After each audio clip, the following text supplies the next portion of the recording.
সব রঙের তো মেকআপ করি, কিন্তু নিজের আর্ট দিয়ে দেশকে সম্মান জানানোর অনুভূতিটাই একদম আলাদা। হ্যালো বন্ধুরা, আমি তোমাদের সুস্মিতা।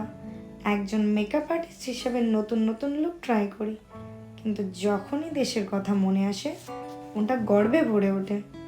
তাই আজ কোনো সাধারণ গ্ল্যামারাস মেকআপ নয়, আমার মেকআপ ব্রাশের ছোঁয়ায় প্র্যাকটিস বোর্ডে ফুটিয়ে তুললাম আমাদের জাতীয় পতাকার এই তিরঙ্গা আভা। চোখের পাতার কমলা আর সাদা আর সবুজ রঙের এই ব্লেন্ডিংটি করতে আমার বেশ ভালো লেগেছে। আর মাঝের টিপ আর ওই নীল রঙের স্মাচটিও বেশ সৌন্দর্য বাড়িয়ে দিল। দেশের প্রতি ভালোবাসা থেকে তৈরি করা আমার এই প্রয়াসটি আপনাদের কেমন লাগলো কমেন্ট করে কিন্তু অবশ্যই জানাবেন। আর ভালো লাগলে লাইক আর শেয়ার করতে ভুলবেন না। সকলকে শুভ স্বাধীনতা দিবসের শুভেচ্ছা রইল। টাটা, বাই বাই, ভালো থাকবেন, সুস্থ থাকবেন।